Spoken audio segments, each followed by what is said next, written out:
tonight 10Y News. President Ferdinand Marcos Jr. says he is satisfied with his cabinet members' performance for the year 2022.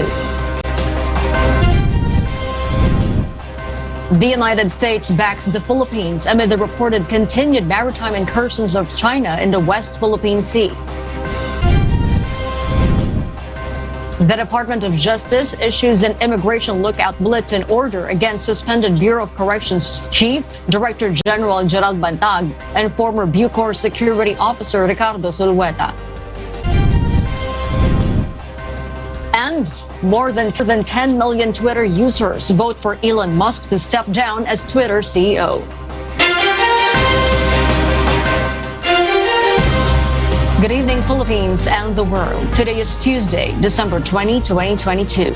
Join us in the next hour as we deliver today's top stories around the Philippines and in other parts of the world. We are also seen in 1,935 satellite monitoring centers nationwide and via live streaming worldwide through the UNTV News and Rescue social media channels. I am Harleen Delgado. First in the news. President Ferdinand Marcos Jr. says he is satisfied with his cabinet members' performance for the year 2022. He also advised his officials to take advantage of the holiday season to take some rest. Nel Maribohok reports. President Ferdinand Marcos Jr. expressed elation on the accomplishments of different departments in the past few months as he presided over the 13th cabinet meeting in Malacanang Palace. During a luncheon he hosted for cabinet members, President Marcos Jr. expressed his satisfaction and said he is happy that they are able to manage challenges facing the country. Despite this, PBBM said there are things that still need to be done.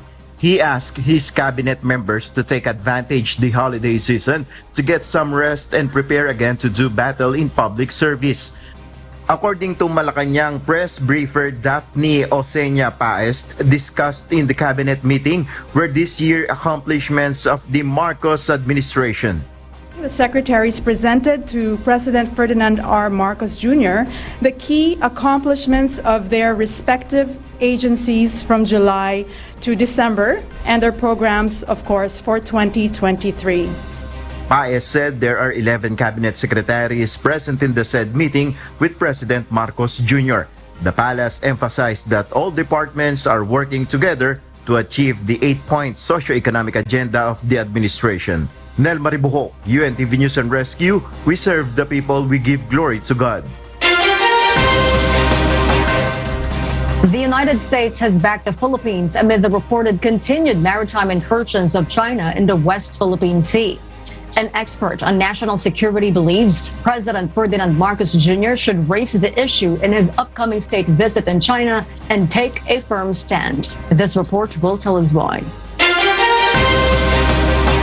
Following the concerns from the Department of National Defense and the Philippine Senate over the reported swarming of Chinese vessels in various parts of the West Philippine Sea, the United States has issued a statement of support to the Philippines in calling out China to respect the international law of the sea and the 2016 arbitral ruling.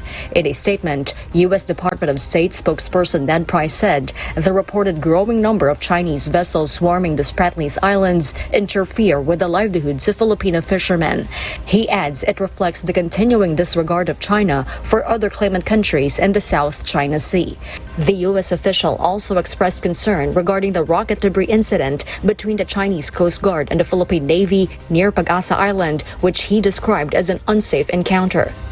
The United States affirmed its long-standing support to its ally in upholding international order and freedom of navigation in the South China Sea. For international studies expert and national security analyst Dr. Romel Banlawi, President Ferdinand Marcos Jr. should raise the issue during his state visit in Beijing in January. Nararapat lamang talaga na magkaroon ng friendly consultations sa issue ng West Philippine Sea para maiwasan yung mga untoward incidents that can even exacerbate the overall security situation. Madidisappoint ang sangbayanang Pilipino kung hindi i-raise yan ni Pangulong Bongbong Marcos kay President Xi Jinping. He is also optimistic a breakthrough will happen between the two countries. For Banlawi, the president should avoid inconsistencies in approaching the issue and dealing with China. This, as he noted, that the previous administration lacked in solidifying the country's stand in the West Philippine Sea. Sana ay maiwasan yung mga flip-flopping actions na yan dahil nga unang-una ay hindi natin nakikita kung gaano talaga ka-decisive yung ating pamahalaan para talagang isulong yung ating hindi lang karapatan sa West Philippine Sea kundi yung ating soberenya. Banlawi is also hopeful that the negotiations for the Code of Conduct in the South China Sea will be fast-tracked and will reach finality next year. Harleen Delgado, UNTV News and Rescue. We serve the people. We give glory to God. The Department of Justice, or DOJ, has issued an Immigration Lookout Bulletin Order, or ILBO, against suspended Bureau of Corrections, or Bucor Chief, Director General Gerald Bantag, and former Bucor Security Officer Ricardo Zulueta. This is after the death of broadcaster Percy Lapid and alleged middleman June Villamor. But the ILBO is only for monitoring purposes, and it can't prohibit somebody to depart from the country. Justice Secretary Crispin Boying Remulla believes that it should be proper to call the sabongeros or cockfighting aficionados as dead instead of missing. Dante Amento tells us why. Department of Justice Secretary Crispin Boying Remulla said the presumption that the missing sabongeros or cockfighting aficionados are dead is very strong. Hence, instead of calling them missing sabongeros, it should be proper as dead sabongeros. In fact, I wouldn't even want to call them anymore missing sabongeros, but probably dead sabongeros. There might be a more precise term to describe these people. Remulla added international humanitarian law may be applied because they are in the nature of enforced disappearances. Though it is a sad thing, but the probability of them not appearing is very high. The probability of them coming out is not very high. Very sad thing. It's true. The probability of them not appearing is very high. They all disappeared under the same circumstances. All the cases are analogous to each other. Meanwhile, the families of the missing sabongeros have expressed different reactions over Remulla's statement. Okay lang yun kung gano'n ang interpretasyon niya. Wala naman tayong magagawa. Pero siyempre, katulad ako, parati kong pinangahawakan yung salitang missing and still hoping na may marirecover pa kami. Hindi ko narinig yun I cannot comment on that. Something na hindi ko narinig. Remulla would meet again the families of the missing sabongeros on the second week of January 2023. Dante Amento, UNTV, News and Rescue. We serve the people. We give glory to God. The Philippine National Police, or PNP, announced on Tuesday, December 20, that they would assist the Metro Manila Development Authority, or MMDA, and the Land Transportation Office, or LTO, to enforce traffic rules and run after drunk drivers amid various gatherings and parties this holiday season. PNP Chief General Rodolfo Azurin Jr. called on motorists not to drink and drive to avoid road accidents and to save lives. He ensured that the PNP has been maximizing their efforts to further reduce public safety indicators of total crime incidents by initiating measures to reduce vehicular accidents that may result in homicide, physical injury, and damage to property. Anyone caught driving under the influence of alcohol may be penalized with imprisonment and/or fines of up to 500,000 pesos, depending on the gravity of the accident, under the Republic Act 10586 or the Anti-Drunk and Drug Driving Act. Meanwhile, the police chief added that they are also strictly enforcing the Republic Act 7183, an act regulating the sale, manufacture, and use of firecrackers and other pyrotechnic devices. They have been monitoring the illegal sale of firecrackers to ensure that the manufacture, distribution, and use of regulated and illegal firecrackers and pyrotechnic devices are being banned at all times. Azurin also mentioned that there would be no gun muzzling of PNP personnel's firearms firearms this year, saying he is confident that all cops would not fire these during the New Year's revelry. However, he reiterated that no personnel would be spared once caught engaging to discriminate firing, while their immediate superiors would also be held accountable.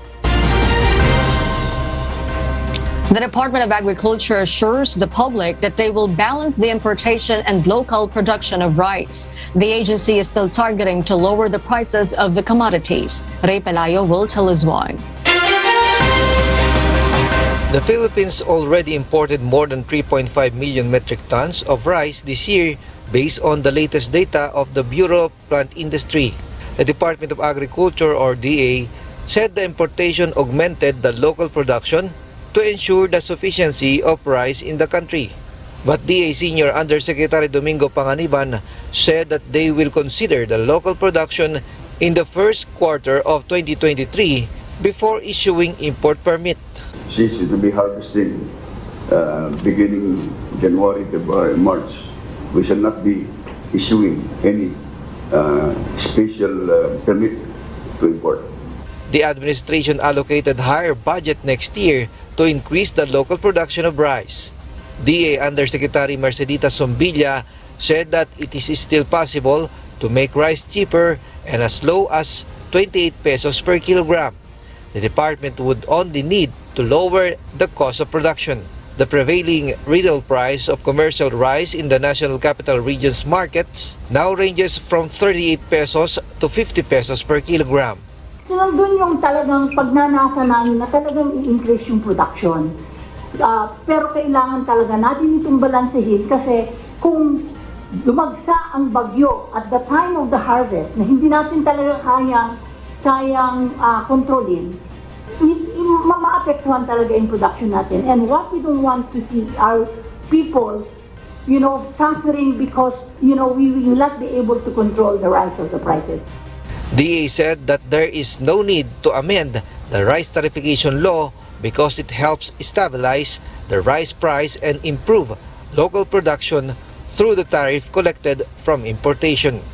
Ray Pelayo, UNTV News and Rescue. We serve the people. We give glory to God. And for our news abroad, in a Twitter poll posted over the weekend, 57.5% or more than 10 million people have voted in favor of Elon Musk to step down as Twitter's chief executive. Olga Talyan will give us the details live. Paul? Elon Musk created a Twitter asking the users if he should step down as the company's chief executive last Sunday, December 18. He shared the poll's result where over 10 million or 57.5% of Twitter's users voted for him to step down. In his original post, the billionaire stated that he would abide by the result of the poll. However, no one can force him to step down as he is the majority owner of the privately held company. Elon Musk said in another tweet that there is no successor and no one wants the job who can keep Twitter alive. Meanwhile, a series of decisions made by Musk have once again enraged some users, prompting them to leave the social media platform and go to other social networks.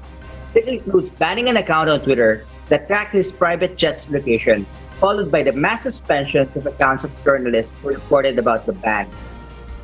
Another move he recently made was banning all links to other social networks, including Mastodon, Instagram, Facebook, and other minor platforms.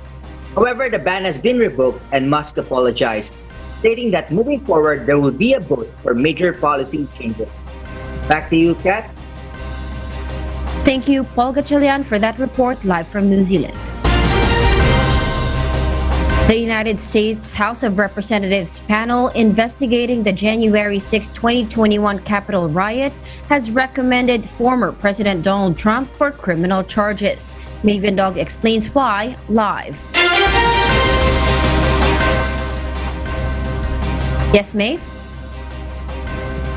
Kat, Kath, after 18 months of investigation, the January 6th committee has asked the Department of Justice to bring charges against Donald Trump for his role in the attack on the Capitol last year, 2021.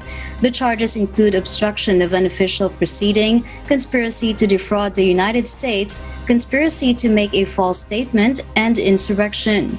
U.S. Representative Elaine Luria said the former president actively disregarded his constitutional obligations for 187 minutes on January 6, 2021, in a bid to disrupt Joe Biden's election victory.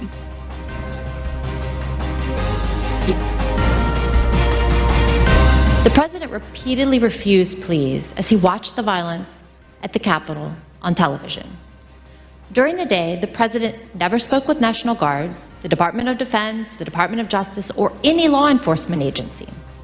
At no point during the day, or any other, did he issue any order to deploy any law enforcement agency to assist. Multiple witnesses, including President Trump's White House counsel, testified to these facts.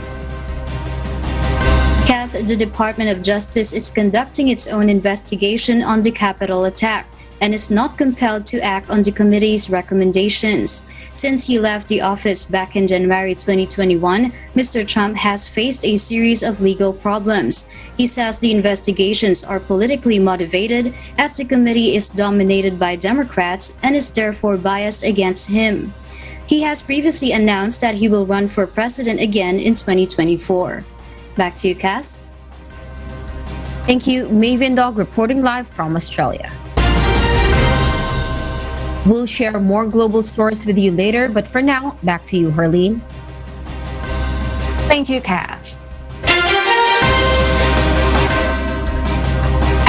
House Speaker Martin Romualdez said that the 12 remaining priority bills under the common legislative agenda of the Legislative Executive Department Advisory Council will be passed next year. Eileen Cerudo will tell us.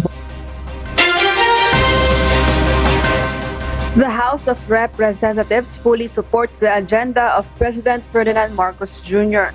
In a statement, House Speaker Martin Romualdez said that the House of Representatives reiterates the unwavering commitment to support President Marcos' agenda.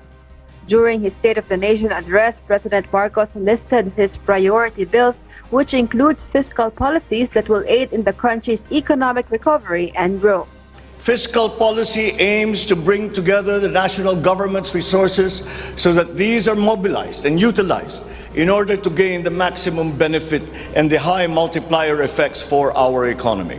The 19 priority bills of President Marcos were already passed on the third and final reading in the House of Representatives. Several passed bills include the House bill for the creation of Virology Institute of the Philippines, Center for Disease and Control Prevention, and the proposed establishment of the National Citizen Service Training Program. The SIM Registration Act was already signed by President Marcos and is set to be implemented this December, while the Senate is set to deliberate on the proposed creation of Maharlika Investment Fund. House Speaker Romualdez said they support any agenda that would help in boosting the country's various sectors such as agriculture, education, and health. With this, the official vows to pass the 12 remaining priority bills, including the enactment of an enabling law for natural gas industry, amendments to the Electric Power Industry Reform Act, and the E-Governance Act. Among the 12 remaining priority bills also include the National Defense Act, the National Government Right-Sizing Program, and the establishment of a Department of Water Resources. Eileen Cerudo, UNTV News and Rescue. We serve the people, we give glory to God. The National Capital Region Police Office, or NCRPO, announced on Tuesday, December 20, that the Northern Police District, or NPD, personnel has confiscated 5.7 million pesos worth of counterfeit power tools in Navotas City. NCRPO Chief Major General Jonel Estomo has explained that after the NPD District Special Operations Unit, or DSAO, received information that business establishment Credibility Logistics Corporation Limited is involved in counterfeiting power tool products, a search warrant operation was conducted on Monday, December 19, in San Rafael Village, Navotas City. 700 pieces of impact drill, 300 pieces of welding machines, and 24 pieces of impact hammer drill worth 5,537,000 were confiscated during the operation, while other suspected counterfeit products were also discovered with an approximate market value of around 200,000 pesos. Upon further verification by the DSAO, the Business Permit and Licensing Office of Navotas and the Securities and Exchange Commission have confirmed the said company was not registered. Estomo has lauded the cooperation of the public in reporting prank and fraud acts of businesses. He ensured that immediate action for the incident and hold accountable anyone who has violated the laws. The Department of Energy still does not guarantee stable price of petroleum products until the end of the year due to the unpredictable movement of demand in the global market. JP Nunez will tell us why. Prices of petroleum products could still be volatile until the end of the year, according to the Department of Energy or DOE. Oil Industry Management Bureau Assistant Director Rodela Romero explains that the supply of the country is dependent on the movement in the international market. With many factors affecting the movement of petroleum price in the global market, the DOE cannot assure stable price until the end of the year. Masyadong magalaw yung presyohan sa international market. Nandyan pa rin yung mga lingering factors kung natumataas siya, nandun din yung lingering factors na pwedeng bumaba siya. However, from the historical data of the DOE, it shows that prices of petroleum products may go down from January until the whole first quarter of the year. Earlier today, oil companies imposed another oil price hike after a series of rollback in the past few weeks. An increase of almost 3 pesos per liter of diesel, 70 centavos per liter of gasoline, and 1 peso and 65 centavos per liter of kerosene. As to date, the net increase of diesel this year is 27 pesos and 50 centavos per liter. Gasoline increased to almost 14 pesos per liter, while kerosene increased to almost 21 pesos per liter. With the new oil price hike, the transport group Pasang Mazda said they are still determined to push for their petition of surge fare for public utility jeep. Kanya nga dapat ito, mag-iimbestiga ang Department of Energy. Bakit ganito ko talaki ang tinaas to 90?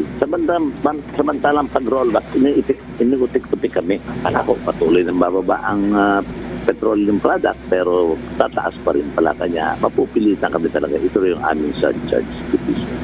Meanwhile, to jeepney drivers, the oil price hike means another loss to their income. Sana makauwi kami sa pamilya namin 500, baka mga 300 na lang, 400, gano'n na lang. Pag bumaba, konti lang, pero pag tumaas, doble po. Siguro mga 300 po. 300 po mababawas. Kinikita ko na sa isang araw, umabot po 800. Ngayon, dumagdag na naman po. Baka umabot siguro mga na lang po mauwi ko, siguro mga 600 o di nga 500. JP Nunez, UNTV, News and Rescue. We serve the people, we give glory to God. The Bureau of Immigration, or BI, reported on Tuesday, December 20, that 2 foreigners were arrested for violating the country's immigration laws and would be facing deportation. BI's Intelligence Division has identified the erring forwarders as Ikechukwu John Shadrach, a 37-year-old Nigerian national, and Dae Hong Kwon, a 31-year-old South Korean national. The Nigerian, who has been using various aliases to conceal his real identity, was reportedly nabbed outside the Mandaluyong City Hall of Justice on December 12, while the South Korean being a subject of a summary deportation order issued by the BI Board of Commissioners was arrested next day along Camyas Road in Quezon City. BI Commissioner Norman Tancinco has confirmed that while awaiting for deportation, both arrested foreigners are detained at the BI detention facility in Camp Bagundiwa in Taguig City. They will also be placed on the Bureau's immigration blacklist and will be banned from re-entering the country. The Philippine Statistics Authority, together with local civil registry offices, will facilitate a mobile registration to process indigenous people's birth registration. Janice Henta will tell us why. Following the launched special project of the Department of Social Welfare and Development or DSWD and other government agencies that would allow indigenous peoples or IPs to get their birth certificate for free, the Philippine Statistics Authority or PSA said local civil registry offices or LCRO in different cities and municipalities will facilitate the process of birth certificate registration as well as mobile registration to strategic areas. The issuance of a birth certificate, once it has been registered and received by the PSA in security paper, and also the conduct of mobile registration in strategic areas to capture our target beneficiaries, and eventually for them also not only for their birth registered to be registered but also for the enrollment of these target beneficiaries for the Philippine Identification System. DSWD Secretary Erwin Tulfo explained that the said special program or the free registration of birth certificate aims to help IPs receive more sustainable forms of assistance from the government, which needs valid IDs or documents as a requirement. For so many years, our IPs have been neglected, ladies and gentlemen. They have been. They're often or always left behind in government programs and projects and services. I know this will be a gargantuan task for us, registering all our IPs, but we have to start somewhere, somehow. This undertaking will benefit our IP brothers and sisters from the opportunities and privileges granted by the country's national laws and regulations. IPs who will avail the said program will be subject to verification process by local civil registry office in their areas. They need not go back to their provinces to file the delayed registration. Our local civil registry office, where they reside now, will facilitate the delayed registration process, including our PSA field offices. And the central office will also assist in monitoring that all this out-of-town registration will be processed and registered at the concerned local civil registry offices.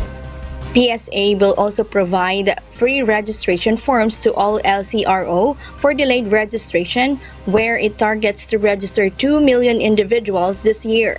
In the PSA Census of Population and Housing in the year 2020, only 96.6% of the Filipino population is registered, while 3.3% are unregistered. According to PSA, most of the unregistered are from IP communities. PSA are now in coordination with LCRO and chieftains of IP communities in different areas to start the birth registration for IPs. Janice and Gente, UNTV, News and Rescue. We serve the people, we give glory to God. The United Kingdom has been given illegal but controversial permission to deport asylum seekers to Rwanda, East Africa. Nerissa Dando will tell us why live. Nerissa? Good evening, Kath. The UK's High Court has released the Rwanda plan, where asylum seekers will be rerouted to Rwanda to prevent the migrants from entering the UK through the infamous English channels. Justice Clive Lewis, who was involved in the ruling made, stated that the asylum seekers will have their claims processed in the East African country, and those granted asylum will be staying there instead of the UK, which is a policy still covered by the UN Refugee Convention. Bella Braverman, UK Home Secretary, defended the ruling in light of the ongoing people smuggling businesses across the southern coast. Braverman added that the Rwanda partnership will have the power to break this cycle while also supporting the development of the migrants' lives in Rwanda. Although several exceptions can be made for each individual's circumstances with their asylum claims, many organizations have already called out the plan as inhumane, unethical, and unsustainable. Christina Marriott of the British Red Cross, Director of Policy, commented that instead of offshoring human beings, the government should be liable in providing a safe and respectful system for the asylum seekers. Other human rights groups have cited Rwanda's poor human rights records with allegations of killings and torture of government enemies. The Rwanda partnership was already closed with a $170 million deal back in April. Post-pandemic arrivals currently show a surge and overcrowding of migrants in multiple processing centers. Back to you, Kath. Thank you, Nerissa Dando, reporting live from Japan. During the conclusion of the 15th Conference of Parties, or COP15, to the United Nations Convention on Biological Diversity, or UNCBD, on Monday, December 19, UN Chief Antonio Guterres hailed the historic deal as a peace pact with nature. UNCBD adopted the Kunming-Montreal Global Diversity Framework, or GBF, which includes 4 goals and 23 targets for achievement by 2030 to reverse decades of environmental destruction. These goals include management and security of 30% of the planet as protected zone, cut global food waste in half, and reduce overconsumption and waste generation. Require large and transnational companies and financial institutions to transparently disclose their risks and impact on biodiversity through their operations. Representatives of 188 governments finalized and approved measures to set humanity in the direction of a sustainable relationship with nature and set indicators to measure success. According to the CEO of campaign group Avaz, Bert Wonder said that it is a significant step forward in the fight to protect life on Earth, but governments should listen to what science is saying and rapidly scale up ambition to protect half the Earth by 2030. This deal also protects the rights of indigenous people, cut environmentally destructive farming subsidies, reduce the risk from pesticides, and tackle invasive species. When it comes to funding, a compromise was suggested by creating a fund under the existing Global Environment Facility, or GEF. And annual funding for nature to the developing world are estimated at around $10 billion. And those are the reasons behind the news in other parts of the globe. I'm Kat Maraos, live from Bangkok, Thailand. Good evening. The Department of Information and Communications Technology, or DICT, shared plan on Tuesday, December 20, to launch short-term courses and long-term programs on cybersecurity to help build the cybersecurity workforce of the Philippines. DICT Secretary Ivan John Oy has explained that they would include short courses that would create rapid deployment of cybersecurity professionals and long-term programs by having partnership with educational institutions and government agencies related to education. He said that the DICT will be launching some programs, will be a very interesting program on building up the country's science, technology, engineering, and mathematics, or STEM capacity, even from the school at a very young age. The DICT is currently working with huge technology companies like Oracle, Cisco, Microsoft, and Intel to be able to provide certification programs to Filipinos and build the cybersecurity workforce of the Philippines. To achieve the goal of addressing the long-term need for cybersecurity experts, the DICT is now building partnerships with the Department of Education, Commission on Higher Education, Technical Education and Skills Development Authority, and state universities and colleges to develop more courses. Good news for plane passengers who would like to travel this holiday season. Prices of plane tickets are expected to drop starting January 2023. From the current level 8 fuel surcharge imposed on airfares, fuel surcharge will be reduced to level 7. According to Civil Aeronautics Board, or CAB, Executive Director Attorney Carmelo Arcilla, this is because the price of each liter of jet fuel has dropped to 41 pesos and 50 centavos. Due to this, airline ticket prices are expected to go down for domestic and international flights. And because the price of plane tickets will be lowered, it is also expected to further strengthen tourism in the country. Laking bagay din yan sa ating mga riding public. At sana ay magpatuloy, although volatile ang presyo sa merkado, sa daigdigang merkado, at hindi ma-predict no? Kaya meron tayong ganito na taas baba, pero so far natapat naman ang kapaskuhan na ang trend ay pababa. So makakatulong po ng malaki. Our kasambahay. As the world faces these trying times amid the pandemic caused by coronavirus, we are inviting everyone to join the global prayer for humanity from Monday to Friday, 9:30 p.m. Philippine time through the social media accounts of Members Church of God International.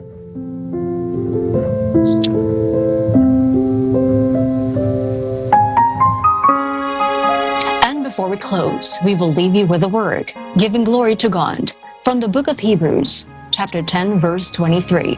It says, "Let us hold fast the profession of our faith without wavering, for he is faithful that promised."